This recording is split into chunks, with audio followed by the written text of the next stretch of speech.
Hello and welcome to Thick Slices and Deep Cuts. Today we're actually going to be ranking the discography of the mighty legendary band from Stockholm, Sweden, OPETH. Probably my favorite band. If they're not my favorite band, they're tied for first with Rush or something like that. We'll get right to it. OPETH have 13 studio albums. They're all classics, so even if I rank these low, that doesn't mean they're not great. It just means that everything they do is just superb. So we'll get right into it here. Coming in at number 13, and I have it as part of this early Candlelight Years package, but it's their very first debut album, recorded in '94, released in '95. It's called Orchid, and it's that one with the flowers right there, Orchid. Produced by the legendary Dan Swano, but at the time these guys were just kids, still trying to figure out their sound. They called it forest metal. It sounds pretty rough. It's kind of tough to get into. The production's pretty low budget. There's nothing fancy on the production. The songs are kind of monotonous, like they play the same riff way too long, so the songs are just way too long for the content. It's kind of a tough album to listen to. I guess it's not terrible, but I just, if I'm going to listen to anything from this, they've done a couple of these songs live more recently with a better lineup and a better sound. And so if I ever want to listen to Orchid, I'll listen to those, Under the Weeping Moon and Forest of October on a couple of the DVDs, which are good. But that's about as far as I go with their debut album.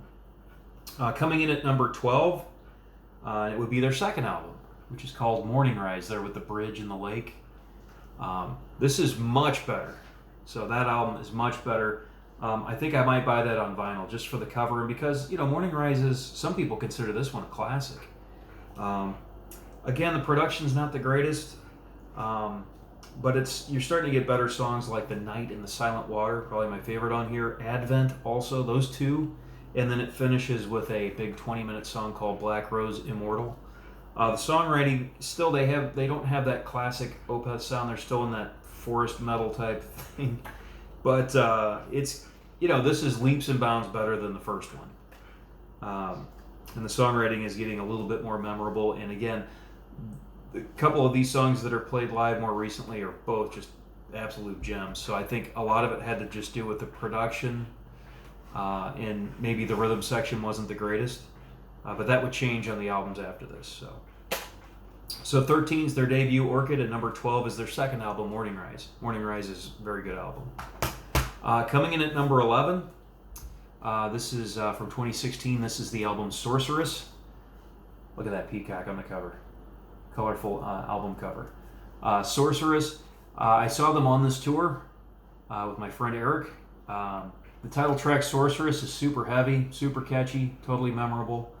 The song Will o' the Wisp, total Jethro Tull sounding thing. It's a very 70s sounding album.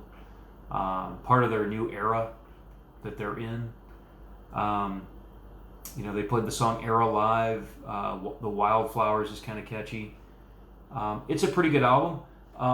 I think it's an excellent album. It's just they have so many good albums, and you got to rank something 11th. I think that of this current era, there are just other albums even within the current era that I like just a little bit more, although the title track is great. So Sorceress from 2016 at number 11. At number 10, 2014's Pale Communion. Again, I really like this album. Eternal Rains Will Come, the instrumental Goblin, Cusp of Eternity is the one that they play live, Moon Above, Sun Below. It finishes with a very grand track called Faith in Others, which is excellent. Stephen Wilson came back to mix this, if you ever hear me talk about Stephen Wilson. So he helped out with this one. This is an excellent album. My only sort of complaint with this, and I don't really complain, but this is probably where the guitars are the lightest. Like the tone, the crunch. There's no They just completely backed off on any distortion or anything like that on this album. So this might be about their lightest album. I think Sorceress is a little light, but see the title track itself is heavy, so at least it has that one song. This one is pretty light, but I do like it. I like the vibe on this album. So again, it's coming in at number 10, but it's still an excellent album.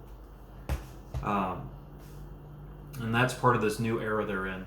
And that new era started with my number 9 pick, which is 2011's Heritage, also mixed by Steven Wilson. This is the new era that I say they're still in, although I think they're starting to shift into something else. But this was a drastic change for the band, and I think this album completely polarized the fan base. I happen to dig it. The Devil's Orchard, I Feel the Dark, Nepenthe, Hack's Process, Famine is completely strange and experimental. Folklore is probably my favorite track on the entire album. It's got some bonus tracks on there. Just a total 70s sounding album. They've always had hints of that, but this is just straight up, there's no more death metal growling by this point.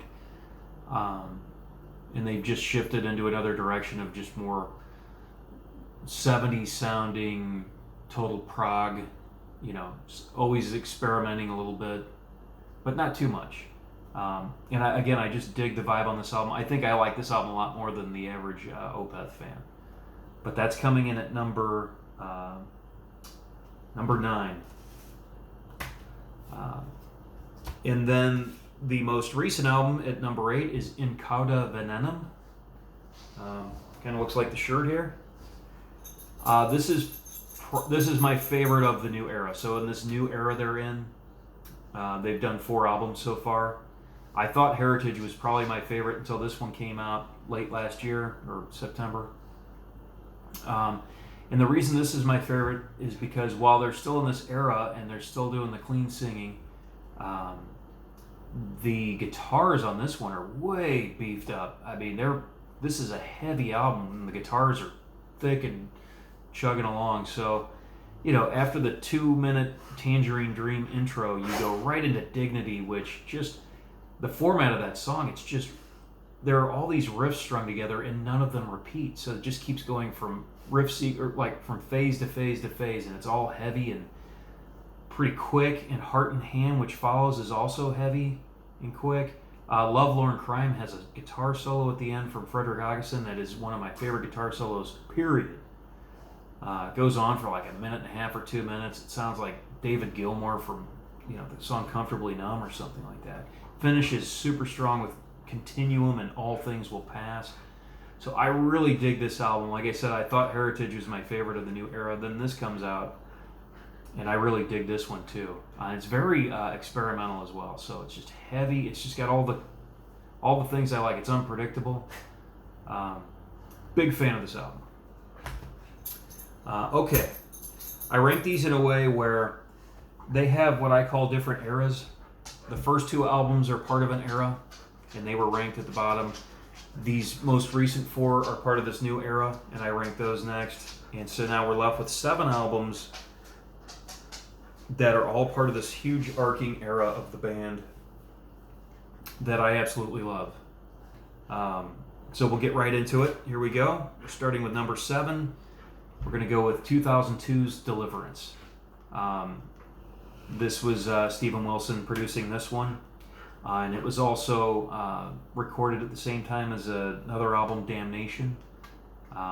This was the heavy one. Damnation was the lighter one.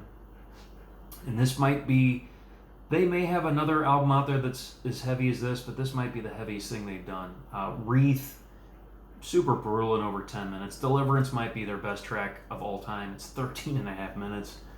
A Fair Judgment is a nice needed break in the action. It's a little mellower. For Absent Friends is like a little interlude instrumental.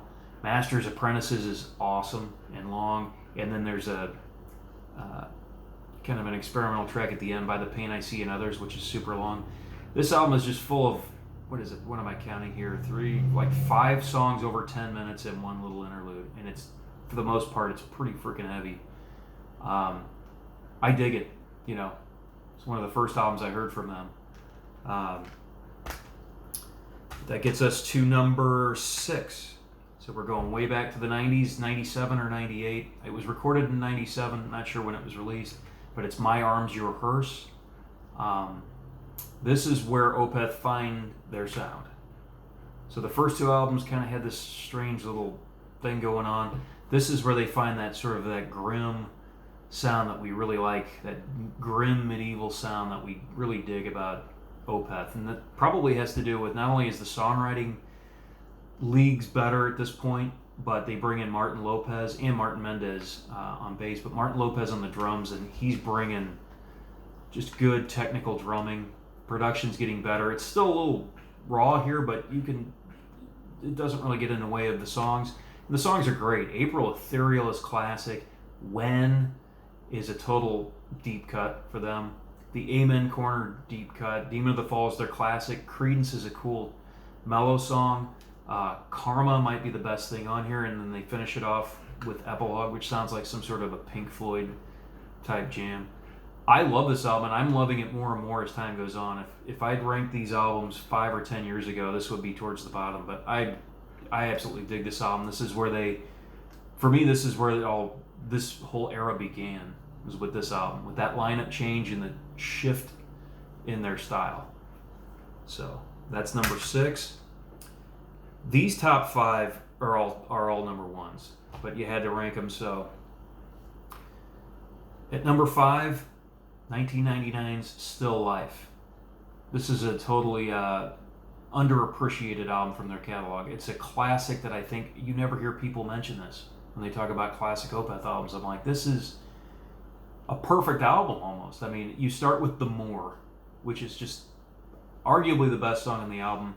If it's not for Godhead's Lament, which comes next, which is just, all these songs are so complex. Like, the riffing is very busy, and there are tons of riffs and tons of tempo changes, and the songs veer all over the place. It's so progressive, and it's death metal, but it still sounds like it's coming out of the 70s. It's just, what a style they have. Then you get a mellow song called Benighted, which is very cool and just authentic sounding. Then it goes back into the craziness with Moonlamp's Vertigo, another great deep cut, which is very, heavy and technical, just kind of like Godhead's Lament and The Moor. Then you go into this cool 70s one called Face of Melinda. He's using like a brush stick on the drums for the first part of the album before it kicks in towards the end. That's a classic. And then you finish it with Serenity, Painted Death, and White Cluster. This album's great. The most underappreciated album in their catalog. Still Life, 1999. Great album. Number 4 could be a lot of people's number 1. It's 2005's Ghost Reveries. This is where they get signed to Roadrunner Records, so now they have a huge budget compared to all their previous albums. By the way, there's the original album cover. I just have the deluxe edition with that leather thing. But this album, I don't know what else to say about it. I mean, Ghost of Perdition is a live staple. The Baying of the Hounds and Beneath the Mire are both awesome technical deep cut tracks. This is where Per Wiberg becomes a full-time keyboard guy, and he's just adding good retro keyboards and textures, but he's in the background and he doesn't use any stupid key tones that like kill it or date the album. Just makes this album sound even more timeless. Atonement sounds like something out of psychedelic 60s or something. It's their experiment on here. Harlequin Forest, they played it live. That song goes all over the place. It's mellow, it's heavy, it's acoustic, it's melodic, it's brutal. It's just got everything all packed into one song, as does Ghost of Perdition and The Baying of the Hounds and Beneath the Mire. Then you've got Hours of Wealth, which is another kind of experimental shorter track. I don't think there are even any drums in it. The big song, The Grand Conjuration, and then finished off with a mellow song called Isolation Years. Big budget, Michael's clean vocals at this point and his growls. Everything on this album just sounds great.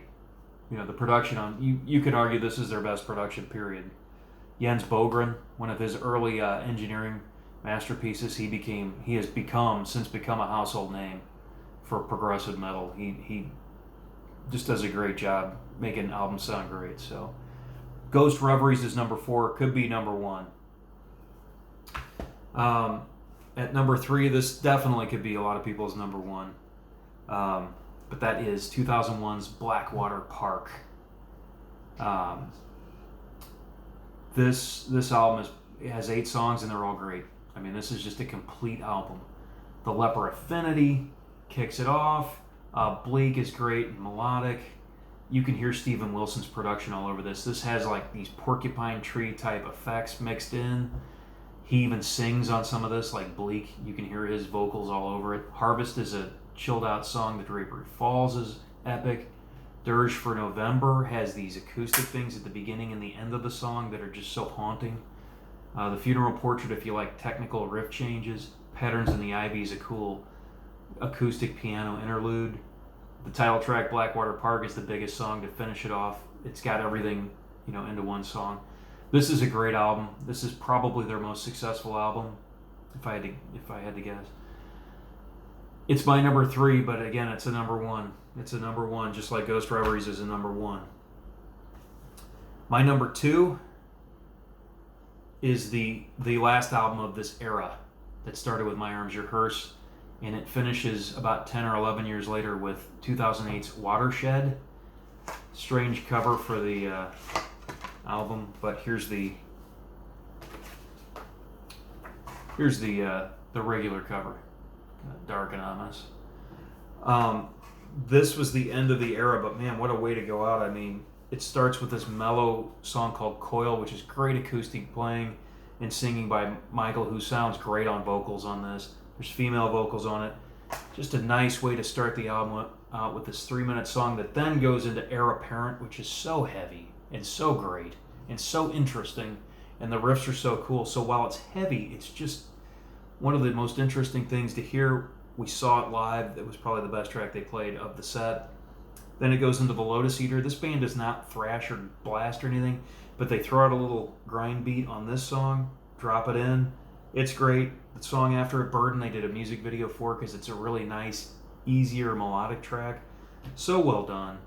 Porcelain Heart's another heavy, moody one. They finish it off with the longest one, Hessian Peel, and then Hex Omega.